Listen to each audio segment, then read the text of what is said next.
She mocked me all week, so I left silently. By noon, Instagram exposed the truth.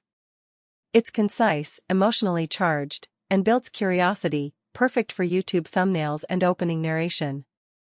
The week before my 57th birthday was supposed to be ordinary, but it quickly became a quiet battlefield. From the moment I woke up each morning, I could feel it, the subtle but unmistakable edge in her tone, the little smirks that followed her words. My wife, always elegant and graceful, had this effortless way of walking into a room and commanding attention. At 42, she carried herself with confidence that drew people in, yet there was a teasing sharpness in her humor this week that made me shrink a little inside. She would joke about trivial things, the way I held my fork, the clothes I wore, even the way I hummed along to music in the car. At first, I tried to laugh along, telling myself it was harmless fun, the sort of playful banter that keeps a marriage lively. But each jab landed a little heavier than the last. There was a rhythm to it, almost as if she was marking the days leading to my birthday with little tests, and I couldn't tell whether it was meant in love, annoyance, or something I wasn't ready to understand. Sitting at the breakfast table, I watched her move with that fluid grace I'd always admired, the way sunlight caught the golden highlights in her hair, the subtle curve of her smile, but my eyes also caught the faint smirk she didn't quite hide when she mentioned my old-fashioned habits.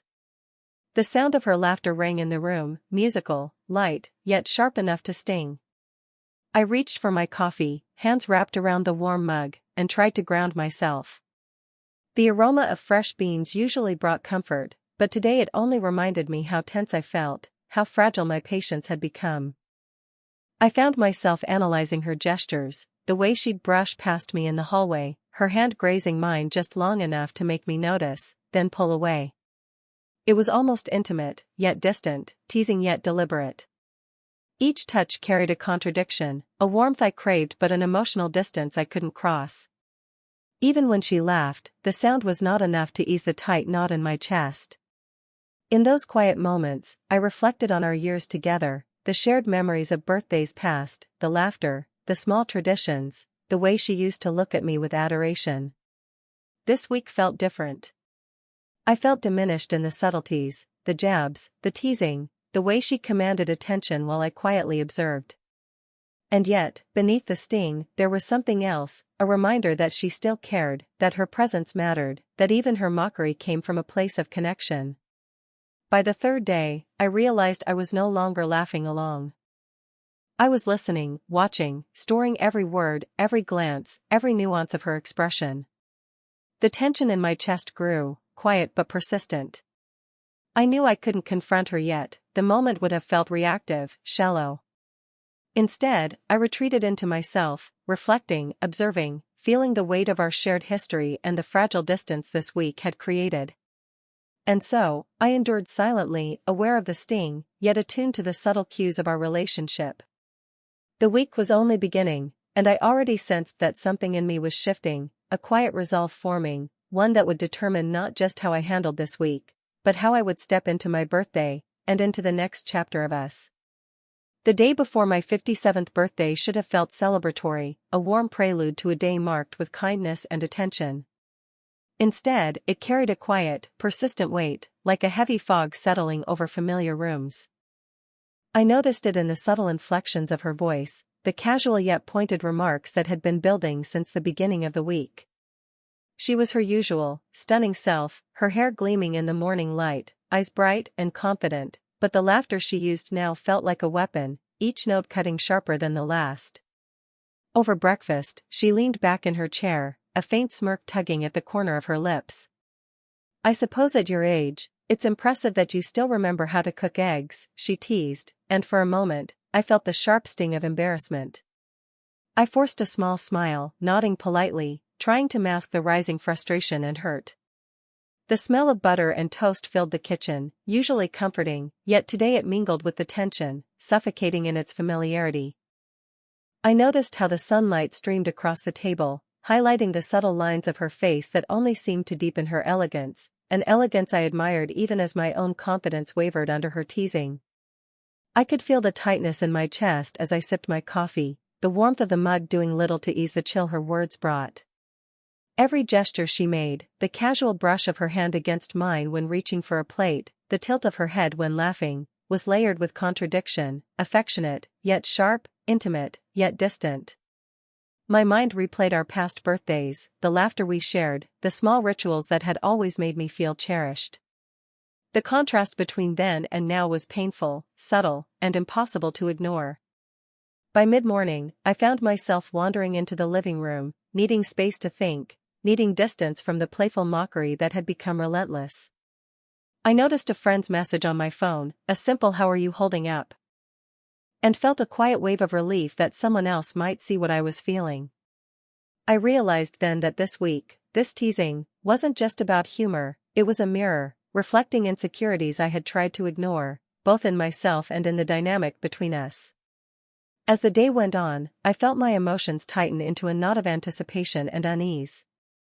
Every glance from her, every gentle brush of a hand, carried weight. The softness of her touch, normally comforting, now made me acutely aware of the growing distance between us. Even when she smiled warmly, I couldn't fully feel it without the shadow of the week's mockery lingering in the air. By evening, I had made a quiet decision. I would leave tomorrow, not in anger, but silently, to preserve my dignity, to give myself the space to reflect and reclaim a part of me that had been overshadowed by her constant teasing. Yet even in that decision, I felt a pang of hesitation. Beneath the sarcasm, beneath the playful barbs, there remained a bond, subtle, unspoken, powerful. I didn't yet understand how the week would end, but I could feel that the moment before my birthday would define more than just the day, it might define the next chapter of us. The morning of my 57th birthday arrived quietly, almost deceptively. Sunlight spilled through the curtains in gentle golden streams, casting patterns on the bedroom floor.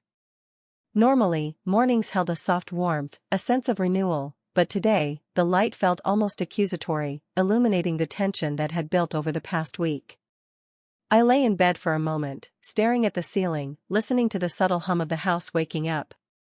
Every creak of the floorboards, every distant sound of traffic, seemed amplified, as though the world itself knew I was poised on the edge of a decision I had not fully articulated. She emerged into the room, her presence radiant as always. Her hair cascaded effortlessly over her shoulders, catching the morning sun in a way that made her glow, and yet there was a mischievous light in her eyes. She teased me immediately, as if the week had been building to this crescendo. "Happy birthday," she said with a smirk, "though I suppose at your age, it's remarkable you can even remember it." Her words were playful, yet they carried the weight of all the small jabs from the past days. I forced a smile, nodding, my throat tight with unspoken frustration and a subtle, stubborn pride. I could feel the familiar warmth of her hand as she passed by me in the hallway, brushing lightly against my arm. Normally, such a gesture might have brought comfort, a quiet acknowledgement of intimacy. Today, it felt like a test, a reminder of what had shifted between us. The touch lingered in my skin, warm and electric, yet it failed to reach my heart. Instead, it stirred a mix of longing and resignation, longing for the tenderness I once took for granted, and resignation to the silent departure I had already decided upon. Downstairs, the aroma of coffee brewing filled the kitchen, the rich scent usually a comfort that marked the start of a new day. I held the warm mug in my hands, letting the heat seep slowly into my palms, grounding me in the moment even as my mind raced. I reflected on the week, the playful barbs, the laughter that had felt more like blades than music, the subtle but persistent reminders of my age, my place, my insecurities. Every glance, every smirk, every teasing remark had accumulated, layering on a quiet tension that left me both hurt and strangely detached. I moved through the morning with careful observation, noting the way sunlight caught the curve of her cheek, the glimmer in her eyes when she laughed at some trivial joke I didn't entirely understand. The juxtaposition of her beauty and confidence with the emotional distance she maintained was almost unbearable. It drew me in even as it pushed me away, creating a tug-of-war in my chest that left me breathless with anticipation. Finally, I dressed quietly, the soft rustle of my clothes echoing through the room like a private drumbeat marking my resolution. I didn't speak of leaving, I left no dramatic note, no confrontation. Instead, I left a small, neatly folded piece of paper on the counter, a quiet message to mark my departure without argument. As I stepped out into the morning air, the warmth of the sun on my face felt liberating, yet bittersweet. I was leaving not in anger, but in silent assertion of my dignity, my worth, and the space I needed to reclaim a part of myself that had been quietly overshadowed. The morning air carried the subtle scent of blooming flowers, the distant hum of the city, the promise of change. Every step I took away from the house was both heavy and freeing, weighted by the week's emotional turmoil but lightened by the clarity of my decision. Today would not be like the birthdays of the past.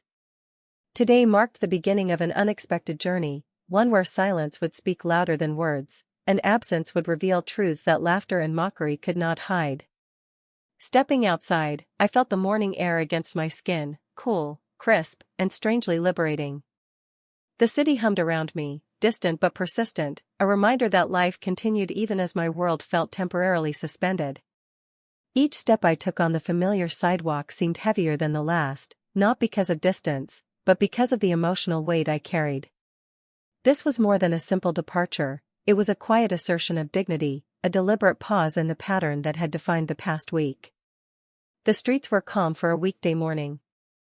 The occasional pedestrian passed by, lost in their own thoughts, oblivious to the quiet turmoil I carried with me.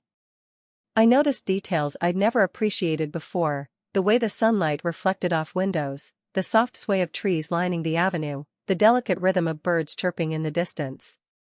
Each detail seemed amplified, almost as if the world had slowed down to mirror my introspection. The mundane became meaningful. The familiar became foreign.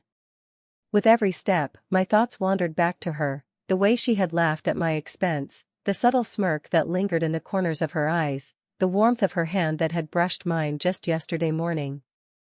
I realized that even in her teasing, even in the cutting edges of her humor, there was a tether, an invisible thread connecting us. The past week had sharpened my awareness of both our distance and our intimacy. It was confusing, almost painful, but undeniably real. I paused at a small park I often passed on my route, the crunch of gravel beneath my shoes grounding me. I watched a few people walking dogs, couples chatting quietly on benches, children playing with unrestrained laughter. There was a simple joy in their interactions that reminded me of what I longed for, not just with her, but within myself. I felt the breeze brush across my face, carrying the scent of freshly cut grass and the faint aroma of blooming flowers. It was a reminder that life moved forward, regardless of heartbreak, sarcasm, or misunderstanding. As I continued walking, I reflected on our marriage, not just the recent week, but the decades of shared life. The birthdays, the quiet dinners, the subtle glances across rooms crowded with people, the gentle touches in moments of intimacy. All of it layered together, forming a bond that was not easily severed. Leaving was not an act of rebellion, it was a pause, a chance to breathe, to reclaim a fragment of myself that had been overshadowed by weeks of subtle mockery and lingering tension. I thought about the Instagram post I might see later, the world's ability to expose truths that had been hidden behind closed doors. I didn't yet know what it would reveal, but I felt a quiet anticipation, not of anger, but of clarity. The walk was both an escape and a meditation, a journey not just through the streets of my city, but through the labyrinth of my emotions. By the time I reached the edge of the park, the sun had climbed higher, warming my shoulders and face. Each step forward carried a mix of sorrow and freedom, regret and hope. The week's tension remained, but it had shifted, transformed into a quiet determination. I wasn't running away, I was walking toward understanding, toward perspective, toward the truth that was waiting somewhere beyond the city streets and the morning air. By noon, I had found a small cafe tucked on a quiet corner, one I often passed but rarely entered. The air smelled faintly of roasted coffee beans and pastries, the subtle sweetness mingling with the hum of conversation and clinking dishes. I slid into a corner booth, the leather seat cool beneath me, and set my phone on the table. My hands wrapped around a warm cup of coffee, trying to anchor myself against the mix of anticipation and anxiety twisting in my chest. I hadn't intended to check Instagram, yet the pull was irresistible, an unconscious need to see the world beyond my own thoughts, a quiet hope that something, anything, might illuminate the feelings tangled within me. My thumb scrolled through the feed, almost reluctantly, until my heart caught in my throat. There it was, her post. The photo was casual yet deliberate, perfectly lit. She smiled at the camera, radiant and confident, her hair catching the sunlight in golden highlights that made her glow. She wore a simple dress that flattered her figure, but it was the way she held herself, arms slightly crossed, chin tilted, eyes sparkling, that conveyed both pride and playfulness. Beneath the image, the caption teased gently, cryptically, celebrating in style, "Wish some people were here to join the fun." My chest tightened as I read the words. The ambiguity of the caption hit me like a wave. Was it playful teasing, aimed at me? Or was it a signal that she was flaunting my absence, indifferent to the hurt I felt? The cafe's background noise, soft chatter, the hiss of the espresso machine, the rustle of napkins, faded into a dull hum as I absorbed the post. My hands trembled slightly around the cup, the warmth no longer enough to steady me. I felt a rush of conflicting emotions. Hurt surged first, sharp and immediate, pricking at the edges of my composure.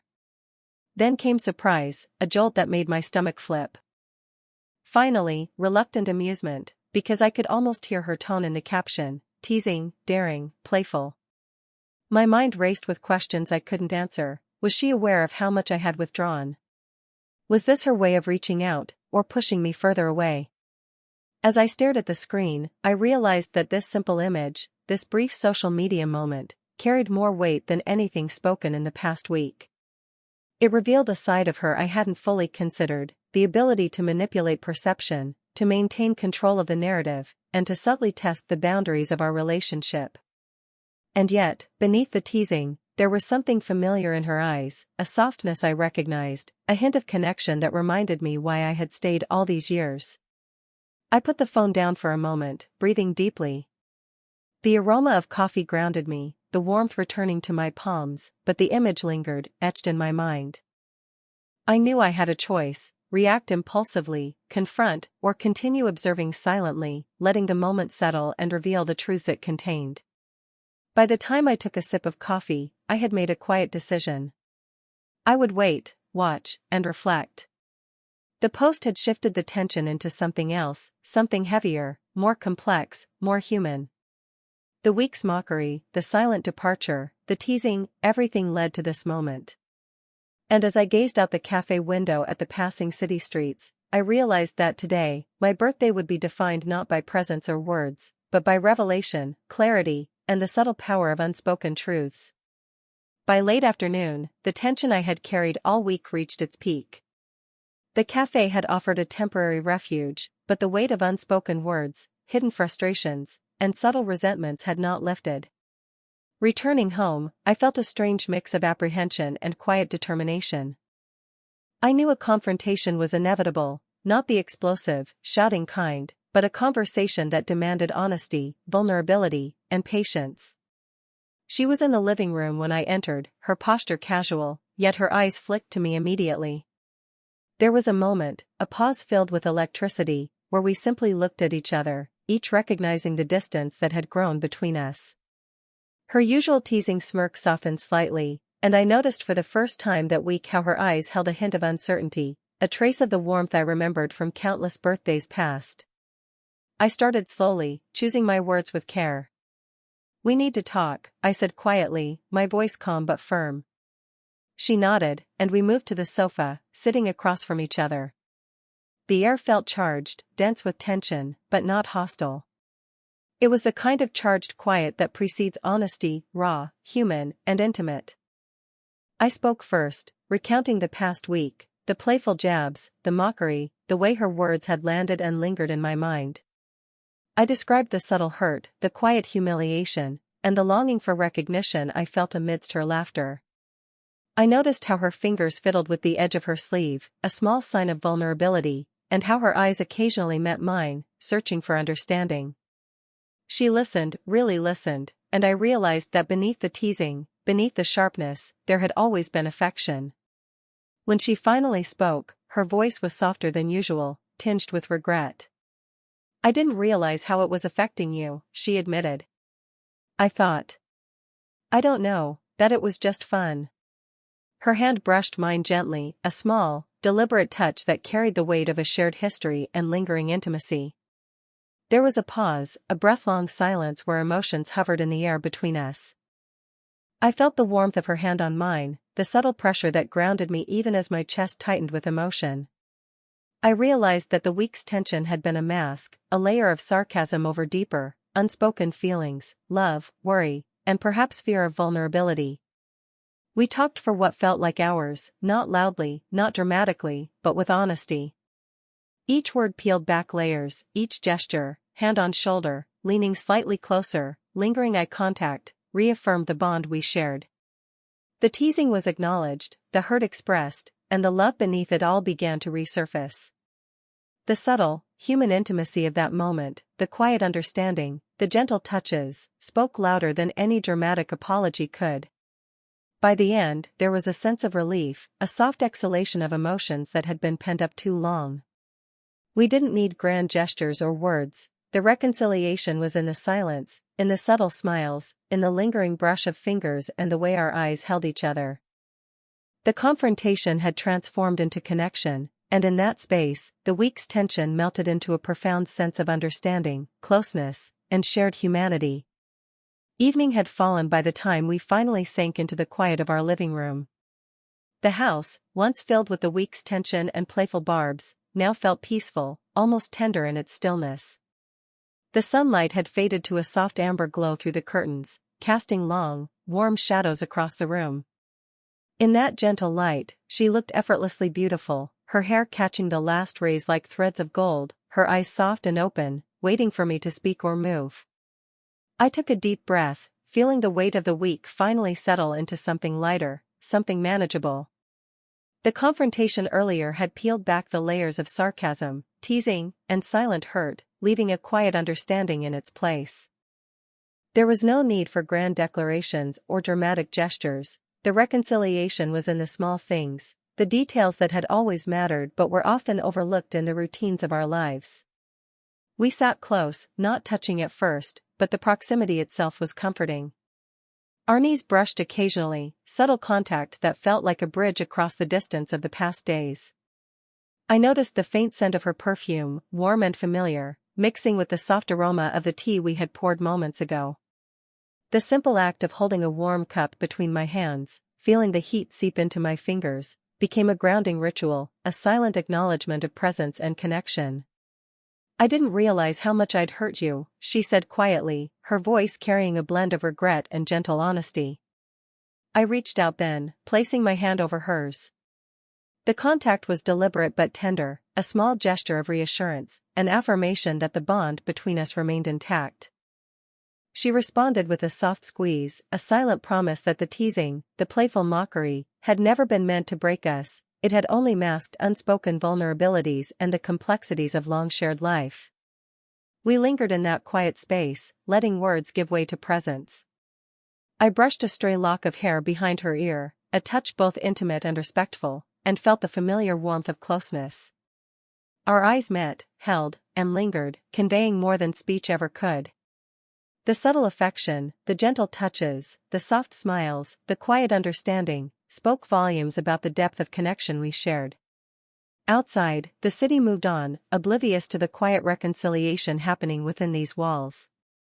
The hum of distant traffic, the chirp of birds settling for the night, the faint whisper of wind through the trees, each sound underscored the calm, grounding the emotional journey we had traversed.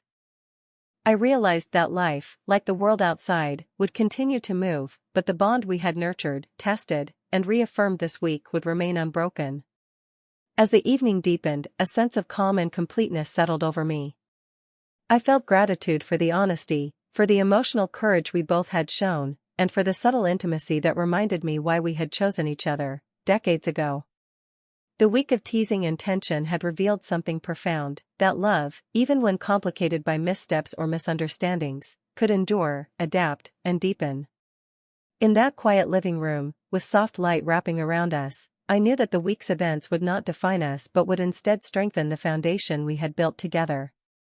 The mockery, the silent departure, the Instagram revelation, the heartfelt confrontation, all had led to a renewed closeness, a deeper understanding, and a gentle affirmation of shared life. And in that moment, simply sitting side by side, our hands brushing, our glances lingering, I felt the quiet, unspoken truth. We were still connected, still bound, and still capable of love in its simplest, most human form.